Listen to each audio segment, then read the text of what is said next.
Sovietská pechota sa pod dojmom nemeckej presily vzťahuje z obsadených pozícií. Samozrejme, k tomu prispievajú aj nálety nemeckej Luftwaffe.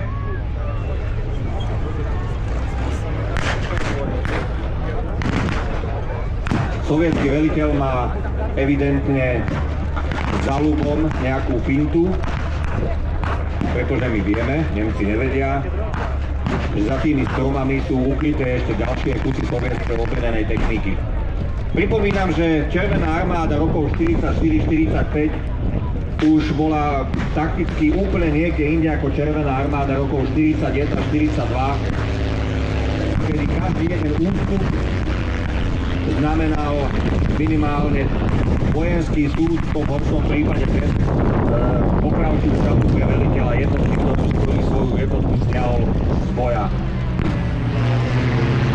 Eliminovaním toho ideologického, veľmi silného ideologického rámca zo sovietskeho frontového velenia sa zamedzilo obrovským stratám v tých prvých rokoch vojny na východnom fronte a preto v záverečnej fáze vojny sovietské jednotky sa vôbec nezdráhali opustiť boisko, pokiaľ tá situácia hrozila nejakým obklúčením, nebodaj zničením jednotky.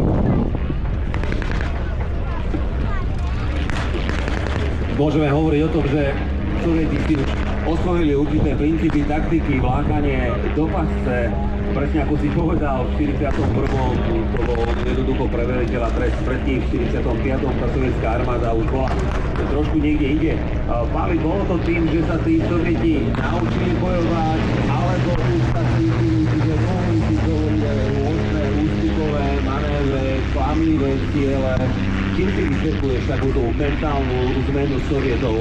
Presne tak, viacerí vojenskí historici sa zhodujú na tom, že v priebehu vojny skôr tí spojenci, západní aj východní, sa dokázali čo to podučiť od Nemcov. Napríklad medzi prvými môžeme spomenúť britské kráľovské letectvo, ktoré v úvozovkách odkúkalo mnohé taktické manévre nemeckej Luftwaffe a potom ich s úspechom používalo proti svojim protivníkom.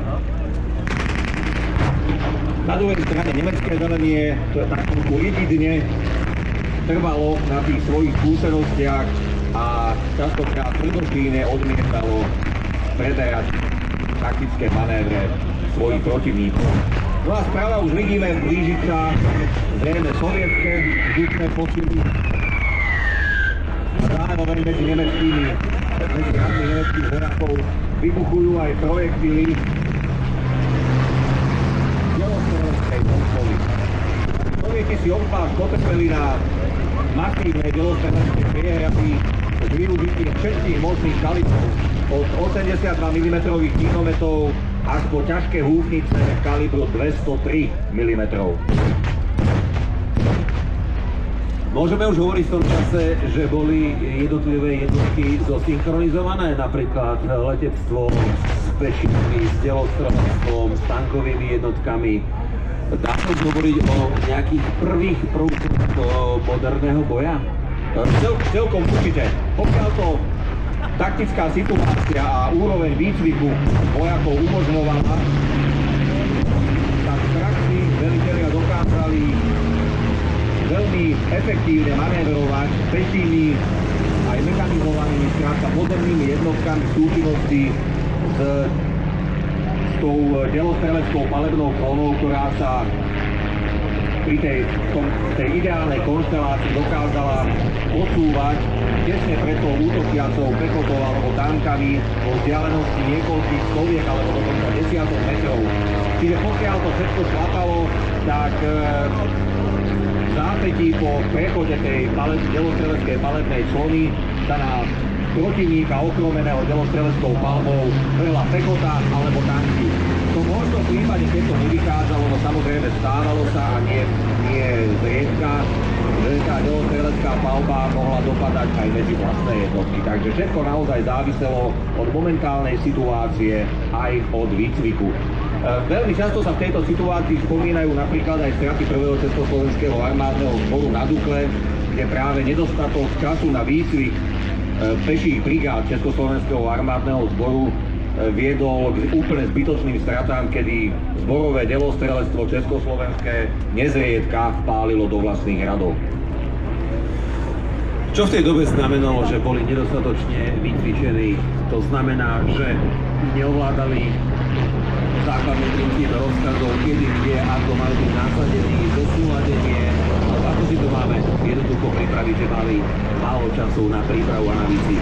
No, keď sa vrátim k tomu Československému armádnemu zboru, tak hlavne českí historici, ktorí sa tejto otázke venujú dosť intenzívne, sa zhodujú na tom, že tam to bola hlavne vina nedostatočne vycvičených veliteľských kádrov, pretože vojak jednoducho, radový vojak, je tam na to, aby plnil rozkazy svojich nadriadených veliteľov a ten veliteľ je ten, ktorý má myslie, ktorý má rozhodovať. Tí československí dôstojníci prichádzali častokrát nedostatočne pripravení z Veľkej Británie dokonca na ten východný front a práve vinou ich nedostatočného zapracovania, ich malých bojových skúseností prichádzalo takýmto nedopatreniam. Ale naozaj nemôžeme to všetko limitovať len na československé jednotky.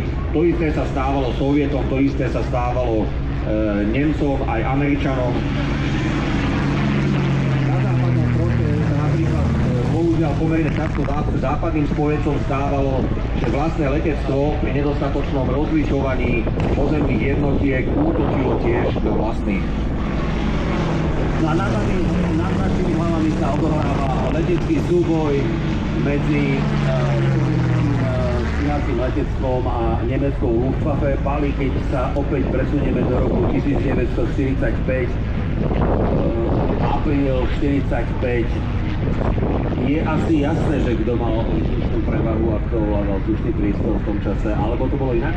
No, práve v tom prípade Torkal a vôbec tej kontaktnej zóny východného západného frontu to až tak jednoznačné nebolo, pretože od prelomu rokov 44 a 45 sa najvyššie nemecké velenie, teda OKW, rozhodlo, že elitu pozemných síl sústredí na východnom fronte proti Sovietom, ale elitu Luftwaffe ponechali na západe proti letectvu Spojených štátov a britskému kráľovskému letectvu. Čiže v tej kontaktnej zóne dalo by sa povedať, že Nemci mali na oblohe to najlepšie, tie najväčšie stíhacie SA, vrátane samozrejme jednotne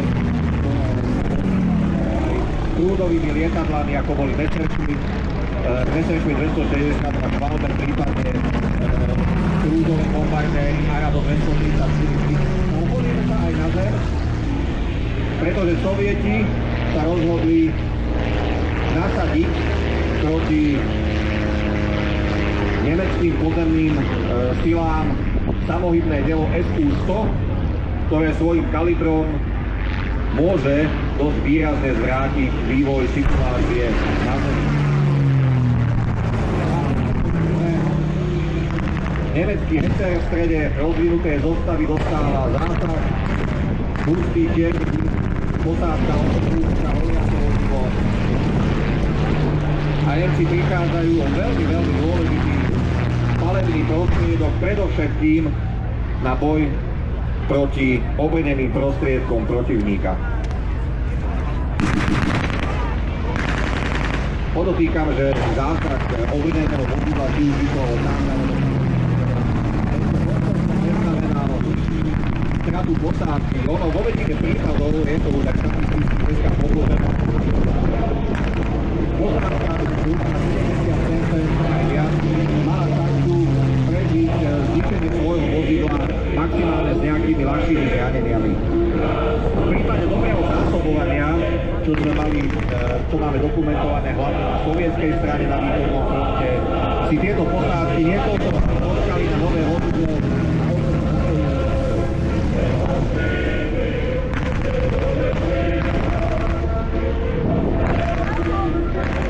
Sovieti zaútočili svojim samohybným dielom, ale už vidíme, že do priestoru sa nasúva IS-2. A spoza spoza stromov už nastupuje aj T-34, ale samohybné dielo je stále v akcii. Jaká bola podstata, že sa objavili vlastne samohybné diela na fronte, len kvôli tomu, aby rýchlejšie sa vedeli prepravovať? Tanky sa musia pamätať. No ako každé pravidlo, aj toto pravidlo má výnimku a práve samohybné delá stíhače tankov so svojou nízkou siluetou mali vysokú pravdepodobnosť ostať toto maskovaní a zakopanie utajené, nespozorované. Veľmi často sa dokonca stávalo, že pokiaľ posádka zakopala a zamaskovala svoje samohybné dielo, takže ten kanón bol takmer na úrovni terénu, ešte pre istotu pomievali okolie hlavne tohoto kanónu, ústia tohoto kanónu, aby ani len zvírený prach neprezradil pozíciu tohoto diela, takže v takom prípade mal protivník naozaj veľmi sťaženú situáciu. V tomto momente ale sovieti opatrne meter za metrom sa približujú k nemeckej línii a na oblohe sa nám objavujú ďalšie lietadlá.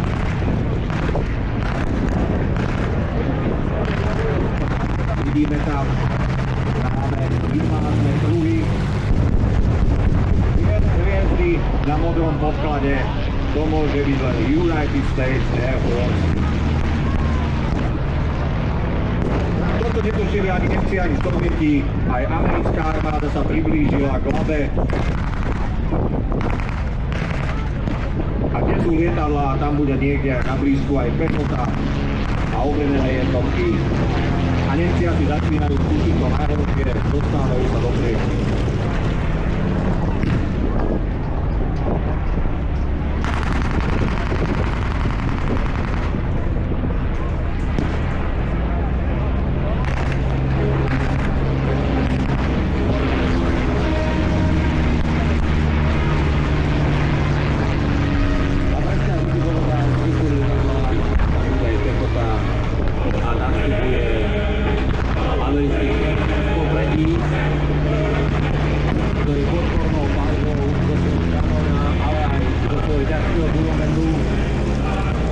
Doráža na nemecký Wehrmacht zozadu.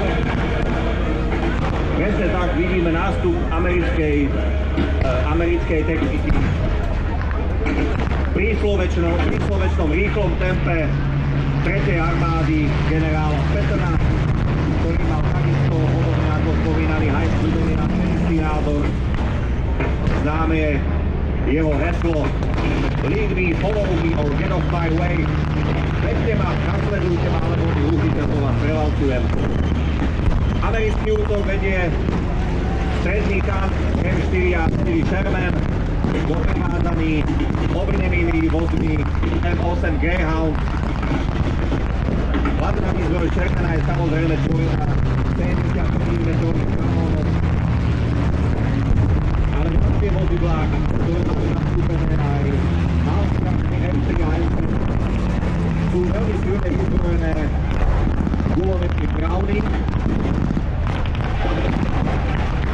A to je práve typické pre americkú taktiku vytvoriť naozaj veľmi mohutnú palebnú prevahu a prinútiť protivníka hľadať ochranu kadeľačie. Nemci sa už naozaj dostávajú do nezávidenia vodnej situácie. Vidíte si, Američanom sa nesnažia nejaký zásadný odpor. V týchto posledných dňoch vojny sa Nemci snažili skôr Američanom stávať a klásť už len Soviet. Takže sledujme, ako sa situácia vyvinie. To my samozrejme tušíme, ale teraz si naozaj vypúšťači vyplížiť, aké tvrdé, kruté až brutálne to bolo v posledných vojny na Labe.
ako vidieť.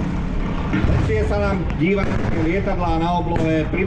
Pripomeňme si, že v posledných fázach vojny na oblohe na sovietskej strane dominovali predovšetkým stíhačky Hlavočky LA-5, Jakov 4 a 9. No a samozrejme nemôžeme zabúdať na legendárne bitevné lietadlá Ilyushin IL-2 Šturmovi. Na nemeckej strane okrem spomenutých ľudových lietadiel sa ešte preháňali štandardné stíhačky Mercedes 190, aj keď tie skôr už vo forme stíhacích bombardérov. No a Američania mali svoje taktické letectvo zastúpené stíhačkami a stíhacími bombardérmi, legendárnymi North American P-51, Republic, P-47 Thunderbolt. Sem tam sa nad frontovou líniou myhali aj slávne dvojturbové Lightningy. V severnej časti frontovej línie bola veľmi aktívna britská RAF, zastúpená nielen legendárnymi Spitfirami, ale aj ťažkými stíhačkami a bitevnými lietadlami Hawker Tempest a Hawker Typhoon. Keď sme už pri tom letectve, tam nemôžeme zabudnúť povedať aj to, a to si už aj z toho historického hľadiska o tom hovoril, keď sme mali defile historickej techniky, že tí Sovieti sa síce dopracovali ešte do toho Berlínu, ale s významnou pomocou západnou, pretože skutočne mali či vozidlá, či inú techniku sovietskú, a keď si americkú, pardon, a keď si už hovoril o lietadlách, tak Aerokobrách, a mám taký pocit, že teraz Pokryškin alebo Kožedub, teraz neviem, ktoré letecké ESO sovietské lietalo práve na Aerokobre, a tá bola už na tú dobu výnimočná tým, že tak ako tie Lighty mala trojkolesový podvozok, ale to prvé koleso mala vpredu, hej, čiže nie vzadu na chvoste, ale vpredu. Alebo tak to bolo nejak. Áno, presne tak. Takým Aerokobrám by som poznamenal, že Američanom americkým pilotom tieto lietadlá veľmi nesadli, ale Sovieti, keďže na východnom fronte sa bojovalo hlavne v tých menších výškach, rádovo niekoľko stoviek metrov, tak to im celku vyhovovalo, takže napriek tomu, že Američanom tie Aerokobry veľmi nepasovali do ich taktiky, tak uplatnení na východnom fronte, no tak toto bola riadna šupa. Na pozadí tohoto spektakulárneho efektu, ktorý si zaslúži potles, veľký potles, sa väčšina nemeckých vojakov odpútala od útočiacich sovietských jednotiek a veľmi ochotne dvíhajú svoje zbrane nad hlavu a vzdávajú sa Američanom. Preto všetkým príslušníci zbraní SS mali naozaj veľkú motiváciu k tomuto kroku, pretože v prípade zajatia vojakmi Červenej armády SS-ákov väčšinou čakala guľka bez súdu, kým Američania samozrejme mali ten prístup úplne iný. Nemožno sa ale čudovať sovietským vojakom, pretože pri svojom postupe cez Ukrajinu a Bielorusko videli svedectvá strašných, ale naozaj strašných zverstiev, ktoré tam jednotky SS a nielen Sicherheitsdienst, teda zabezpečovacích jednotiek, ale aj jednotky zbraní SS sa dopúšťali na civilnom obyvateľstve, takže naozaj tá nenávisť radového sovietskeho vojaka voči každému SS-ákovi bola, nehovorím, že ospravedlniteľná, to určite nie, ale celkom pochopiteľná. Tým pádom vidíme, že väčšina nemeckých vojakov dosiahla to, o čo sa usilovala. Američania ich odvádzajú do zajateckých táborov, odkiaľ sa potom väčšina preživších nemeckých vojakov vrátila do svojich domovov. Samozrejme, pokiaľ nešlo o nejakých vojakov a dôstojníkov obvinených z vojnových zločinov, tak v rokoch 47-48 z tých západných zajateckých táborov už väčšina nemeckých vojakov bola doma. Na druhej strane tí Nemci, ktorí nemali to šťastie a boli zajatí vojakmi Červenej armády putovali samozrejme do smutne preslávených zajateckých táborov na Sibíri, kde tie podmienky boli neporovnateľné, ale že neporovnateľne ťažšie, až brutálne. Takíto vojaci vo veľkom množstve, odhaduje sa tam 50-60% v týchto táboroch aj zahynuli, či už na choroby, alebo v dôsledku ťažkých životných podmienok, ťažkej práce. A poslední preživší sa vrátili až v roku 1945. Áno, veľmi dobre vidíte, ukážka ešte nekončí, pretože hoci sa Nemci vzdali, Američania ich odvádzajú, sovietskí vojaci už bez odporu postupujú smerom čakajúcim Američanom. Ako už Maroš na začiatku ukážky spomínal, ten prvý kontakt bol naozaj veľmi opatrný. Sovietskí prieskumníci ani americkí prieskumníci netušili, že sa blížia k svojim spojencom a preto na niektorých miestach máme